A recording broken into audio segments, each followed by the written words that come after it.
శివం అంటే కళ్యాణం, శుభం అని అర్థం. శుభాన్ని కలిగించేవాడు శివుడు. అరిష్టం శివోతి తనూ కరోతి అంటే అరిష్టాలను తగ్గించేది శివం అని అర్థం. శివుడు నిర్గుణుడు, లయకారుడు, నిరాడంబరుడు, విలక్షణమైన వ్యక్తిత్వం, వేషధారణ, వేదాంతత్వం ఉన్నవాడు. సహజంగా అందరూ అందంగా కనిపించాలనుకుంటారు.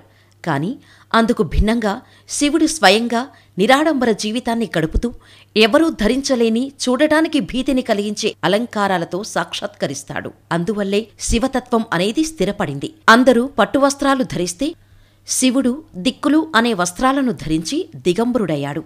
అందరూ బంగారు మేడలలో నివసిస్తుంటే ఆయన శ్మశానంలో నివసిస్తాడు. అంతిమంగా ప్రతి ప్రాణి చేరేది శ్మశానానికేనని తెలియచెప్పటానికే ఆయన శ్మశానవాసి అయ్యాడు. శివుడు లయకారుడు అంటే అన్నిటినీ లయం చేసేవాడు. అయితే ఆయన లయం చేసేది మనుషులలో దాగి ఉన్న చెడు, పాపం, అజ్ఞానం, కోరికలు, బంధాలు, శారీరక, మానసిక దోషాలు, దుష్కర్మలు, ఇంద్రియాలు, భౌతికాలను, మంచి చెడుల విచక్షణ పోయినప్పుడు శివుడు ఈ ప్రపంచాన్ని లయం చేస్తాడు. అప్పుడే నూతన సృష్టి జరుగుతుంది. అత్యంత రహితమైన లింగతత్వమే ఆత్మ. ప్రతి దేహంలోనూ ఆత్మ అనే లింగం ఉంటుంది. ఆ లింగస్వరూపుడే శివుడు, జీవుడు. అందువల్ల శరీరం నుండి ఆత్మ లేక జీవుడు, శివుడు వేరు కాగానే, వెళ్లిపోగానే శుభప్రదమైన దేహం శివము నుండి అమంగళకరమైన శవముగా మారిపోతుంది. అనంత నిరాకార పరబ్రహ్మ చిహ్నం లింగం.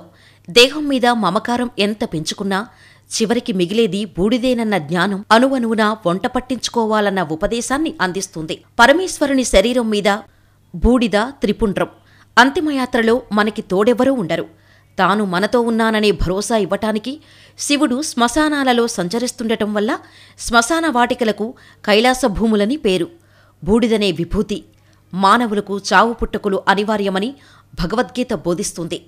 మరణించిన వ్యక్తి చివరకు బూడిదిగా మారి పంచభూతాలలో కలిసిపోతాడు. శివుడి శరీరం మీద ఉండే బూడిద లౌకిక సుఖాల నుంచి దూరంగా ఉండి ఆధ్యాత్మికత దిశగా మనసు మళ్లించాలని చెబుతోంది. దేహం నుండి జీవం పోయి పరలోకానికి పయనమయ్యే వేళ ఆ పార్థివ దేహం వెంట కన్నీళ్లతో భార్య గుమ్మం వరకే వస్తుంది. బిడ్డలు, బంధువులు మరుభూమి వరకు వస్తారు. ఆ తర్వాత వెంట ఎవరూ రారు. కపాల మోక్షం కాగానే అందరూ రుణం తీరిపోయిందని వెళ్లిపోతారు. కాలుతున్న ఆ కాష్టం దగ్గర పంచభూత్మికమైన పార్థివదేహం చితాభస్మంగా మారే వరకు సాక్షిభూతుడుగా నిలబడే భూత గణాధిపతి ఆ పరమేశ్వరుడు ఒక్కడే. సాధారణంగా శివాలయం దర్శనం చేస్తుంటాం. శివాలయానికి వెళ్ళినప్పుడు నిర్మలమైన మనస్సుతో ఏమీ ఆలోచించకుండా కొద్దిసేపు కళ్ళు మూసుకొని ధ్యానంలో కూర్చుంటే మానసిక ప్రశాంతత తప్పకుండా లభిస్తుంది. మనస్సు బాగా ఆందోళనగా ఉన్న సమయంలో ఒక్కసారి శివాలయానికి వెళ్ళి కూర్చొని రండి. మీకే ఆ తేడా తెలుస్తుంది. అందువల్ల శివాలయం కూడా శ్మశానం వంటిది అన్నారు. అంతేకాని శివుడు శ్మశానంలో ఉంటాడు కనుక ఆయన్ను ఆరాధించకూడదని, శివాలయానికి వెళ్లరాదని ఎక్కడా చెప్పలేదు. అవి కాలక్రమంలో వచ్చిన అసంబద్ధ ప్రచారాలు.